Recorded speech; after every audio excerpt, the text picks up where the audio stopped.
Hey guys, how are you all doing today? So, if any of you remember, a month ago, I put out a post saying that I was going to review A King to Be Claimed, the first book in our King, Our Master series from, I believe her name is Brea Alipo. I hope I'm pronouncing that right. And I said that I was going to review it that next week. I did read the book by then, but the reason I've put off reviewing it for so long is because I just didn't find the book to be good at all. Like, I thought it was honestly terrible. However, if you know me, if you've been in my streams, you know I don't like to get on here and bad talk something that someone's made, especially if it's not like a corporation, like it's not a whole machine behind it. This was written by one person and, proofread and edited. But I just didn't find the book to be at all good. And we'll get into that, but like I said, it kind of makes me uncomfortable to talk about stuff I don't like, especially if it's made by either one person or a small team. I don't know. Maybe that's just me. Maybe I shouldn't feel that way. But I did think this book was a good time to bring up the discussion of what do you look for when you're reading a book, whether it's romance or that other stuff? Because let me tell you something. In this book, literally, they don't do anything except eat, sleep, and fuck. So I'm going to just read to you the full synopsis of the book. Blessed by the gods and goddesses, Edeli, I don't know if I'm even pronouncing that right, Edeli have lived alongside humans for thousands of years. While some hold such abilities as shape-shifting and controlling the elements, the rarest are the kings and queens who can bond through blood with keepers and amplify their power and their own. I guess, and their own power.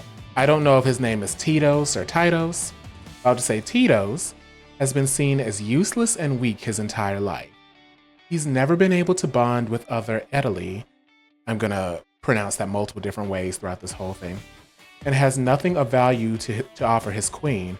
Exiled and alone, he spent years living amongst humans and away from other Edeli in the hope of avoiding execution. When a stranger saves him from certain death, Titos' life will never be the same. Seth isn't just some random stranger, he's absolutely gorgeous, and claims to have been drawn to Titos to serve him as his keeper. He assures Titos he is a king, and a powerful one at that. Never in his wildest dreams could Titos have imagined he was someone special. But a king isn't all Titos is. After nearly killing Seth during their bonding, Titos is terrified of his abilities. Luckily, Seth isn't the only keeper drawn to Titos' call, and Mazkai knows what to do to save Seth's life. The connection between Titos, Seth, and Mazkai is immediate and strong, and it isn't long before Adam and Kale are drawn to Titos as well. But now that Titos has accepted his birthright, they all know that it won't be long before the Edeli Council comes for him. Running from homicidal hunters and trying to stay hidden from the council, Titos knows he doesn't have long to prepare. Sooner than he'd like, he'll have to fight to defend what he and his keepers are building, and his very life. A King to Be Claimed contains a HFN ending, scenes with multiple partners, poly-style harem mild blood play, and a king who just wants to be loved. So that whole synopsis basically, this is the first problem, that whole synopsis basically tells you everything that happens in the first book. It's leaving out one character, but other than that, literally it just gave you a summary of the first book beginning to, I guess, right before the last chapter. And you're probably saying, Ken, what do you mean by that? You remember when I said they don't do anything but eat, sleep, and fuck? So our spoiler alert, they're vampires. Edeli is a fancy name that this universe calls vampires. They mix it with a few other like mystical creature mythos or whatever, but they're vampires. They even mention it when they're trying to explain what they are to someone who's not familiar with the lore of the supernatural characters.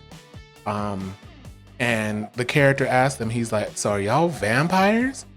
And they're like, no, that's what we get called. That's the media, basically saying that's the rumors. We're not what the media makes us out to be. Now, as I was reading this book, I was pushing through hoping that some semblance of a story would come through with it, but it never happened. Mainly, the whole thing is a setup for our main character to have sex and be pampered by the multiple men that he comes in contact with, and they all form a polyamorous relationship.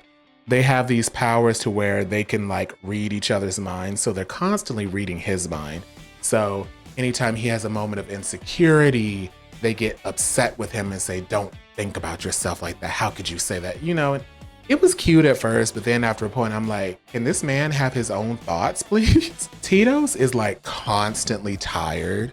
So if anything happens, like the book starts off with him struggling to walk because he's so exhausted. And throughout the book, if they do anything or have any type of stress, he has to rest after having sex, and he rests for a long time, and he's sleeping and everyone's looking at him and talking about how beautiful and handsome he is and how could anyone deny him love? These people are awful. And then he wakes up and then he's like really horny. Then he has sex with everybody again. And then wash, rinse, repeat. That's the whole book. There's a few action scenes here. I guess you would say they're decent, but right after the action scenes, we go back to wash, rinse, and repeat, eat, sleep, and have sex. Currently on Goodreads, the book has a 3.85 star rating, which isn't a terrible rating, but if you read through the reviews, they basically are reiterating what I'm saying. It's nothing but sex, not really any plot. And to be honest, if you're watching me, you're probably familiar with this channel. You probably would be like me and would think, oh, that sounds like fun. I want to read that.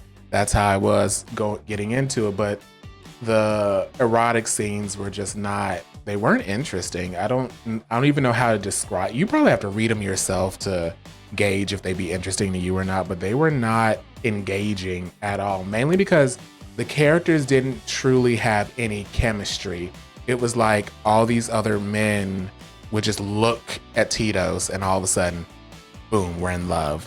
There wasn't any push or pull. There wasn't any, oh, let me get to know you, except for one character, surprisingly, the one character they don't mention in the synopsis. But I get the feeling that by book 2, he's gonna be in on the fun as well. So this book really got me thinking, like, what was this? Was this just book version, like a book version of logging onto a certain website at night or something?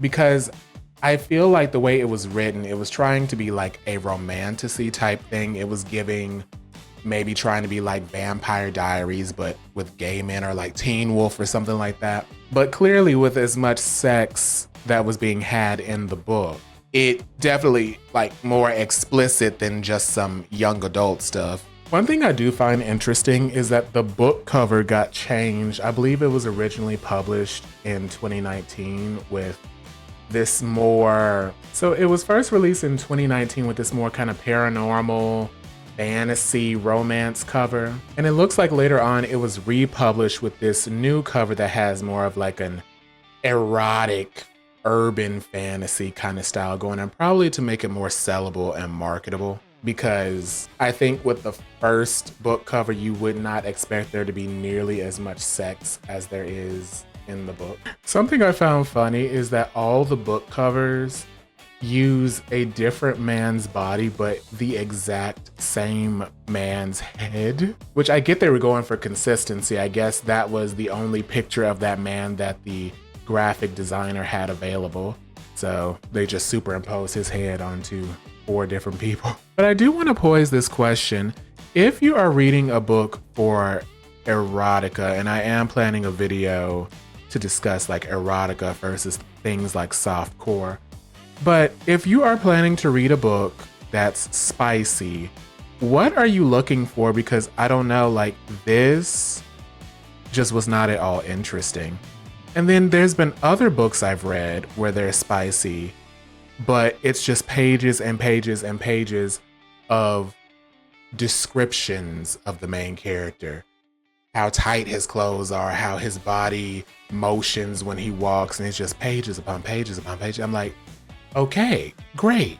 What are they doing? And I feel really bad because I almost chalked it up to women writing gay love stories, but that's not fair because there are a lot of women who can write well written gay male love stories. And there's a lot of gay men who have written terrible gay men love stories. So that wouldn't have been fair. I'm glad I stopped myself from doing that. But I'm not gonna lie, the thought crossed my mind, especially with the erotic scenes. If you read the book and you read the erotic scenes, you'll know exactly what I'm talking about. I'm just kind of like, ooh, that don't sound right. I'm like, that does not sound right. So, A King to Be Claimed. Have you read it? Do you want to read it? Comment down below and let me know. And join me next time for book club.